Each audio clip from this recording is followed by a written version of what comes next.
नमस्कार साथियों, स्वागत है आपका BNK24 यूट्यूब चैनल पे। बहुत बहुत साथियों, आज बातें तो बहुत सारी करनी है। दरअसल क्या है कि मैं एक ऐसे फ्रेमवर्क पे काम कर रहा हूँ। मैं ऐसे फ्रेमवर्क पे काम कर रहा हूँ जिस फ्रेमवर्क को कहीं ना कहीं मैं सोचा कि आप लोगों के साथ में शेयर करना चाहिए। वो फ्रेमवर्क क्या है? वो है तुम्हारा TVGP। TVGP TVGP फ्रेमवर्क मतलब थीम क्या है? टी का मतलब है थीम कैसी है, क्या है। वी का मतलब है वैल्यूएशन क्या है। किसी स्टॉक को अगर खरीदना है तो उसके 4 पैरामीटर आजकल मैं निकाल रहा हूँ। एक तो थीम क्या है और उसकी वैल्यूएशन क्या है। चौथी उसकी ग्रोथ क्या है, किस ग्रोथ से स्टॉक बढ़ने वाला है। और जो पी है 5वें नंबर की, वो है प्रमोटर कैसा है, इंडस्ट्री में कितने दिन का अनुभव रखता है। स्टॉक में पिकिंग करते समय ये ध्यान रखना होता है थीम क्या चल रही है, सरकार किस ओर ध्यान दे रही है, ग्रोथ क्या है, वैल्यूएशन क्या है और प्रमोटर को अनुभव कितने दिन का है। TVGP फ्रेमवर्क बेसिकली ये कहलाता है। अब अगर आपको बात जान का आश्चर्य होगा कि इस इंडस्ट्री में आजकल जो शेयर है ना, आपको 10 के 10, अगर आपने स्टॉक मार्केट में 10 डिसीजन लिए हैं ना, तो 10 के 10 डिसीजन आपके सही साबित नहीं होंगे। जनरली होगा क्या कि अगर आपका स्टॉक मार्केट में 10 में से 6 डिसीजन या 5 डिसीजन भी सही करेक्ट हो जाते हैं ना, और आपका पोर्टफोलियो एलोकेशन अच्छा है, तो समझ लो कि आप पैसा बना लोगे। मतलब ये समझ लो कि अगर आपने, उदाहरण से समझो, 10 बार कोई डिसीजन लिया और 10 बार में से 5 ही बार आप करेक्ट हुए, आपको 5 बार में जो आपका पोर्टफोलियो एलोकेशन है ना, वो इतना होना चाहिए कि जो आपका वो 5 बार का जो लॉस हुआ है ना, वो कवर हो जाए। मान लो कोई स्टॉक आपने पिक किया और वो स्टॉक पिक करने के बाद वहाँ से डबल हो गया या 3 गुना हो गया, लेकिन आपने उठाए उसके 4 शेयर, तो उसका होना जाना कुछ नहीं। तो इसलिए ये ध्यान रखें कि जो पोर्टफोलियो एलोकेशन है ना, वो बहुत ज़्यादा मैटर होता है। जैसे अभी सनसेरा इंजीनियरिंग की बात करें, सनसेना इंजीनियरिंग में मतलब 10,000 करोड़ का मार्केट कैप है। और ये क्या है कि तुम्हारा जब से विमान हादसा हुआ है ना अहमदाबाद में, तब से जो DGC है, director general of civil aviation, वो बहुत ज़्यादा ध्यान दे रहा है कि जो जितने विमान है ना, उन सबका एक बार रिव्यू करो और उनके अंदर जो मेंटेनेंस है ना, मेंटेनेंस के रूप में ऑर्डर दिए जा रहे हैं बड़े लेवल पे। और ये क्या है, प्रॉक्सी है। जो सनसेरा इंजीनियरिंग है ना, ये प्रॉक्सी प्ले बिजनेस है। मतलब ये क्या काम करती है, इसका लगभग ये मान के चलो 20% ऐसा रेवेन्यू है जो कि इनसे आता है। बोइंग और तुम्हारा एयरबस, इनके जो स्पेयर पार्ट्स जो सप्लाई करती है कौन, सनसेरा इंजीनियरिंग। और इसको 39,500 करोड़ रुपए के ऑर्डर पड़े हैं इसके पास में, सनसेरा इंजीनियरिंग के। और इनकी जो टॉप लाइन की जो इन्होंने ग्रोथ बताई है कि हमारी क्या ग्रोथ रहेगी, तो 40% के आसपास में ग्रोथ रहेगी। तो ये बिजनेस देखा जा सकता है। जैसे डायमिक टेक्नोलॉजी है, जो डायमिक टेक्नोलॉजी है, ये कंपनी क्या करती है, जो एयरबस है या जो तुम्हारा बड़े विमान है ना, उनके विंग्स वगैरह प्रोवाइड करती है, वो बनाती है। ये भी एक तरह से प्रॉक्सी प्ले बिजनेस है।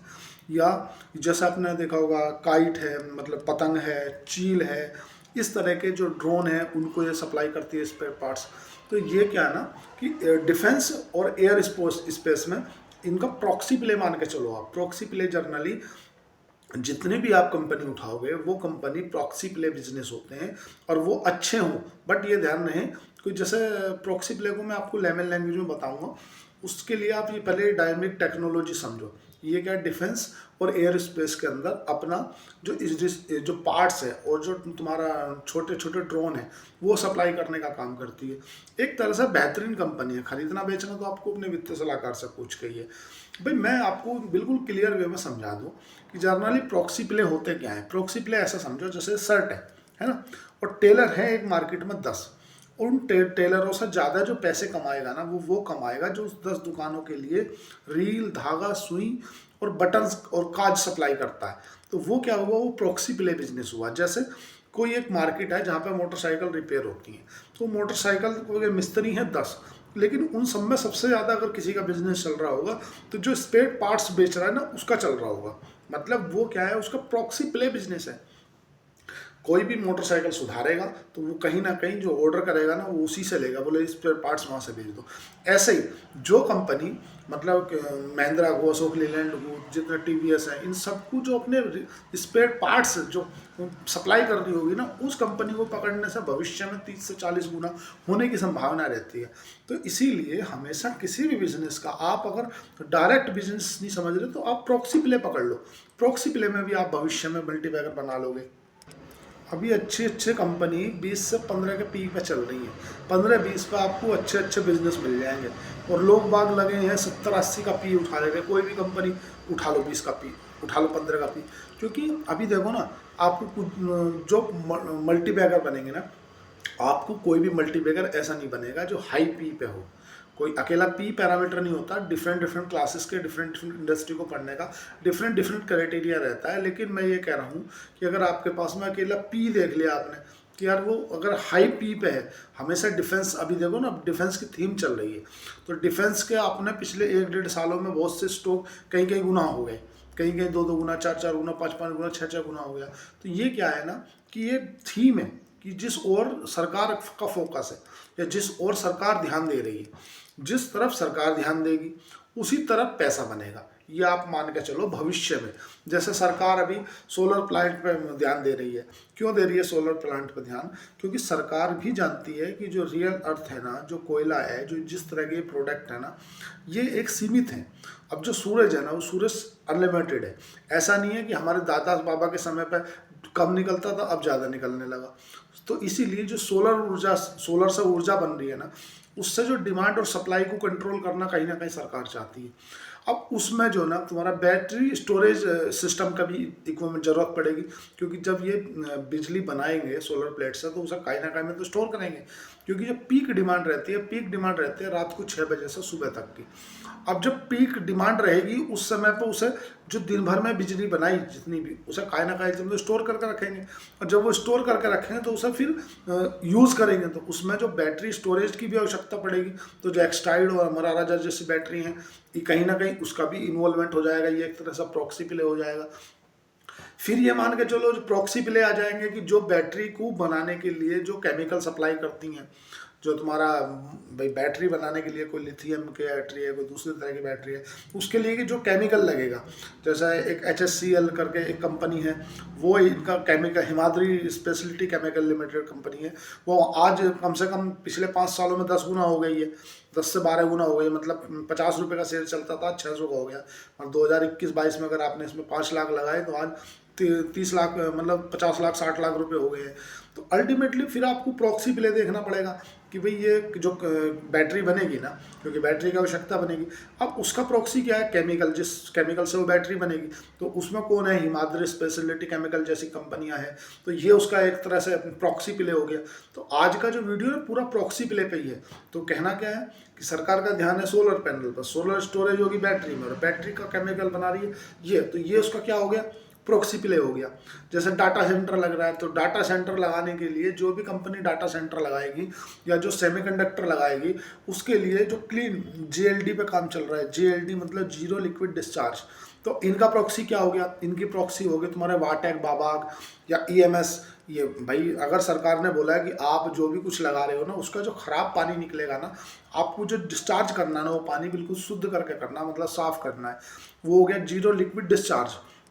उसके लिए जो गंदा पानी है ना, उस गंदे पानी को पीने लाके मतलब साफ पानी में कन्वर्ट करने के लिए ये कंपनियां काम में आएंगी। जैसे वाटेक, बाबाग है, या इन्वायरो इंफ्रा है, या EMS है। भाई इनका क्या काम है? गंदे पानी को पीने लायक बनाना, प्योरीफाई बनाना। तो ये क्या है? ये डाटा सेंटर के प्रॉक्सी हैं। भाई अल्टीमेटली आज का जो वीडियो में प्रॉक्सी क्यों बोल रहा हूँ? क्योंकि हमेशा प्रॉक्सी प्ले जब भी कोई बिजनेस होगा तो उसमें आपको मल्टीबैगर रिटर्न देखने के लिए मिलेगा। और मतलब टॉप कंपनियां भी 20-20, 30-30 के पी पे मिल रही हैं, 15-15 के पे। जैसे ट्रांसमिशन है, या मतलब जो ट्रांसमिशन है उनका प्रॉक्सी क्या है? भाई उनके प्रॉक्सी क्या है? तुम्हारा केबल एंड वायर कंपनी। भाई अगर तुमने कहीं भी ट्रांसमिशन डाटा सेंटर लगाया है या कहीं कोई पावर स्टेशन लगाया, तो उस पावर को किसी दूसरी जगह पहुंचाने के लिए किसी माध्यम से तो पहुंचाओगे। भाई वो तार से ही तो पहुंचाओगे। तो इनका प्रॉक्सी क्या हुआ, इनका हुआ है तुम्हारा केबल जो है, तो के ई आई केबल है, या तुम्हारा यूनिवर्सल केबल है, या तुम्हारा जिस तरह से माने पोली कैब है भाई, आर आर केबल है, हेवल्स है भाई, जो अल्टीमेटली जिसका ज़्यादातर केबल से वायर आता है। इनको क्या, अगर पावर प्लांट लगेंगे या तुम्हारा इलेक्ट्रिशियन ट्रांसमिशन लगेंगे, तो इनका प्रॉक्सी प्ले क्या हो गया, इनका केबल और वायर हो गया। तो हमेशा प्रॉक्सी प्ले में ही पैसा बनेगा, ये ध्यान रख लो। कि अगर आपको कोई थीम दिख रही है आगे आने वाली, कोई कंपनी या कोई भविष्य में सरकार उस पर फोकस कर रही है, तो उसकी थीम को पकड़ो और उसके प्रॉक्सी प्ले पकड़ो। प्रॉक्सी प्ले ही ज़्यादा पैसे कमाएगा भाई। आज आपको मैं जानकर आश्चर्य होगा कि प्रोकोल जैसी कंपनी है, प्रिकोल आज 30-40 गुना हो गई है। प्रिकोल काम क्या करती है, प्रिकोल काम करती है कि जो तुम्हारी मोटरसाइकिल है, कार है, इनके लिए तुम्हारा मशीनरी, अपन जो मीटर वगैरह में देखते हैं, ये मीटर सप्लाई करती है। और इनको भाई गाड़ियाँ बिकेंगी तो माने यामा की बिकी, एक टीवीएस की बिकी, एक हीरो होंडा की बिकी, एक तुम्हारा अलग अलग कैटेगरी की बिकेंगी। लेकिन ये जिससे अपना रॉ मटेरियल खरीदनी है, तो माल तो अल्टीमेटली ज़्यादा है उसका बिका ना भाई। अगर ये तुमने एक ऑल ओवर 10 गाड़ियाँ बिकी, तो 10 गाड़ियों में इसने अपने एक गाड़ी में 10 इक्विपमेंट बेचे, तो उनके लिए तो एक एक गाड़ी बिकी, लेकिन इसके तो ऑल ओवर 100 इक्विपमेंट बिक गए। तो इसीलिए ये ध्यान रखें कि भाई कोई भी अगर स्टॉक खरीद रहे हो तो उसका प्रॉक्सी खरीदो। और प्रॉक्सी प्ले जब भी कोई बिजनेस होगा तो वो हमेशा ही पैसा कमा कर देगा। एयर डिफेंस में अगर आप देखोगे कि भाई जैसे एयर स्पेस और डिफेंस और सेमीकंडक्टर में, एयर स्पेस, डिफेंस और सेमीकंडक्टर के अंदर प्रॉक्सी ढूंढने जाओगे आप, तो उसमें सनसेरा इंजीनियरिंग जैसी कंपनी मिलेगी आपको देखने के लिए, जो कि कंपनी का अनुमान है कि हमारा आने वाले कम से कम ये मान के चलो तो आने वाले 5 सालों के अंदर, 4 सालों के अंदर उन्हें 40,000 करोड़ रुपए की जो ऑर्डर बुक पड़ी है वो डिस्क्लोज करनी है। तो वो प्रॉक्सी है भाई। आप अगर किसी एविएशन इंडस्ट्री में पैसा लगाना चाहते हो कि यार हम ना किसी एविएशन इंडस्ट्री में पैसा लगाना चाहते हैं लेकिन पता नहीं हमें कहाँ लगाएं, तो एविएशन इंडस्ट्री के लिए सनसेरा इंजीनियरिंग देखी जा, खरीदना बेचना वित्त सलाहकार से पूछ कर। लेकिन एक बात कर रहा हूँ कि सनसेरा इंजीनियरिंग देख सकते हैं भाई, वो क्या प्रॉक्सी है भाई, विंग वगैरह या उनके जो इक्विपमेंट है वो सप्लाई करती है। अगर एक जहाज बिकेगा तो एक जहाज में कम से कम जब वो उनकी मेंटेनेंस और मैन्युफैक्चरिंग होने के बाद में भाई इसको रेगुलर रूप से भी मेंटेनेंस करना पड़ता है, जैसे ताकि अहमदाबाद जैसे क्रैश ना हो। उसके लिए DGC director general of civil aviation भी अलर्ट हो गया है। तो ये ध्यान रखना पड़ता है साथियों। HBL इंजीनियरिंग है, HBL को लोग बाग अब ध्यान दे रहे हैं कि यार HBL इंजीनियरिंग भाई। HBL इंजीनियरिंग को 2004 में देखो ना, जो उसने कवच सिस्टम बनाया है ना, ये 2004 में बना दिया था, और अभी मात्र भारत में 1500 किलोमीटर पे कवच सिस्टम हुआ। जनरली कवच सिस्टम क्या है, या HBL इंजीनियरिंग काम क्या करती है, जो 2 ट्रेनों के बीच में हादसे ना हो उन्हें रोकने का काम HBL इंजीनियरिंग का कवच सिस्टम करता है। जैसे अगर एक ट्रेन जा रही है और पीछे से कोई ट्रेन आ रही है, तो 5 किलोमीटर पहले ही इस ट्रेन को सिग्नल मिल जाएगा, ये ट्रेन का ऑटोमेटिक कनेक्टिविटी खत्म हो जाएगी, ये काम करने बंद कर देंगे। तो इससे क्या दुर्घटनाएं नहीं होंगी। कई बार हुआ कि ट्रेन आमने सामने भिड़ गई, कई बार हुआ कि ट्रेन खड़ी है उस प्लेटफॉर्म पे या उस पटरी पे खड़ी, पीछे से आकर ठोक दी ट्रेन। तो HBL इंजीनियरिंग ने जो बनाया, इसके आगे स्कोप बहुत ज़्यादा है, लेकिन लोग अब ध्यान दे रहे हैं भाई। आने वाले फ्यूचर की देखो ना आप कहाँ है। जो आप फ्यूचर पकड़ोगे तब आप अच्छी कंपनी पकड़ पाओगे, नहीं तो रह जाओगे ऐसे ही देखते हुए कि यार हम प्रॉक्सी कैसे पकड़े। जैसे अभी आप बात समझो कि हमारा अगर नेट देखो ना, साउथ अफ्रीका के अंदर जो पावर की क्राइसिस चल रही है बहुत ज़्यादा। साउथ अफ्रीका में रोज़ आए दिन मतलब विरोध प्रदर्शन हो रहे हैं, क्योंकि वहाँ पे जो पावर कट है ना वो नेक्स्ट लेवल हो गई है। पावर कट का नेक्स्ट लेवल होने का मतलब ये है कि डिमांड ज़्यादा है, सप्लाई कम है। जब भी डिमांड ज़्यादा होगी, सप्लाई कम होगी, तो फिर दिक्कत होगी। मान लो हमारे यहाँ अगर बिजली को ऐसा समझ लो कि 8 घंटे ना आकर 2 घंटे दे, 6 घंटे ना आए, तो आज हमें प्रॉब्लम हो जाएगी। लेकिन हम विंड से और हवा से, मतलब सोलर से, कोयले से और न्यूक्लियर पावर प्लांट से, पानी से, हम डिफरेंट तरीके से बिजली बना रहे हैं, जिससे भारत की जो डिमांड और सप्लाई है उसको कंट्रोल करके रखा है। सरकार जो सोलर पैनल पर ध्यान दे रही है, उसके पीछे की वजह यही है। सरकार जो बार बार और भी चाह रही है कि भाई जो आम लोगों को सब्सिडी के रूप में राहत दे दी जाए, सोलर लगाएं, उसके पीछे वजह यही है, डिमांड और सप्लाई को मैनेज करना। जैसे अभी आप नेट देखोगे, हमारी जो जीडीपी ग्रोथ है या हमारा जो इन्फ्लेशन है, इस बार इन्फ्लेशन नेगेटिव में रहा है 1.37। वर्ष 2022 में जो भारत का इन्फ्लेशन था ना, वो हो गया था तुम्हारा 3.7। तो आरबीआई का मेन कंट्रोल का काम क्या है कि महंगाई को कंट्रोल रखना। जैसे ही उसने देखा कि महंगाई ओवर कंट्रोल हो रही है, तो उनने हाल के हाल 25 बेसिस पॉइंट का रेट बढ़ा दिया। जब रेट बढ़ाया तो लोगों की होम लोन की ईएमआई है वो बढ़ गई। होम लोन की ईएमआई बढ़ गई तो लोगों को दिक्कत हुई। तो अब वर्ष 2022 से, अब जो तुम्हारा शक्तिकांत दास थे उस समय पे गवर्नर, आज संजय मल्होत्रा, इन्होंने आके 2-3 बार रेपो रेट में कट कर दिया, और इस बार भी हो सकता है रेट कट कर दे। क्योंकि जब भी ज़्यादातर रेट कट होगा तो मार्केट में लिक्विडिटी बढ़ेगी, पैसे की अधिकता हो जाएगी। कारण ये है कि ज़्यादातर जो होम लोन है या जो बड़े लोन है ना, वे मतलब फ्लक्चुएट दर पे दिए जाते हैं। क्योंकि अगर मान लो मेरे को 5 करोड़ का लोन लेना है, तो मैं 5 करोड़ का लोन कोई ऐसा तो ले नहीं लूँगा कि भैया एक काम करो मुझे दे दो और आप फिक्स कर दो कि 8% ही रहेगा। बैंक क्या बोलता है कि भाई देखो, आपका मिनिमम जो लोन है ना वो 8% है, लेकिन एज पर्पज रेगुलेशन, अगर आरबीआई लोन का जो ब्याज दर है वो बढ़ाएगा तो तुम्हारा बढ़ जाएगा, और कम करेगा तो कम हो जाएगा। तो ये बहुत बड़ा मैट्रिक होता है। तो जनरली होम लोन कम हो जाते हैं। तो ये बहुत चीज़ें होती हैं जो आदमी को देखनी होती है, लेकिन अल्टीमेटली बस वो केवल कैंडल देखता है, स्टॉक जा रहा पकड़ लो, स्टॉक जा रहा बेच दो। ऐसा नहीं होता यार। आज के लिए इतना ही। चैनल को लाइक करें, सब्सक्राइब करें, कमेंट करें। धन्यवाद, थैंक यू। अगर आपको चैनल अच्छा लगे तो चैनल को फॉलो करें, और कमेंट बॉक्स में कमेंट जाके ज़रूर करें। लेकिन प्रॉक्सी प्ले बिजनेसों को देखना ज़्यादा बेहतर रहता है। और आपको शेयर खान के साथ डीमैट अकाउंट खुलाना तो नीचे डिस्क्रिप्शन पे जाके आप लिंक पे ओपन कर सकते हैं। मेरी ब्रांच में खुलेगा, जो मॉरल सपोर्ट होगी वो मैं आपकी करूँगा। धन्यवाद, थैंक यू।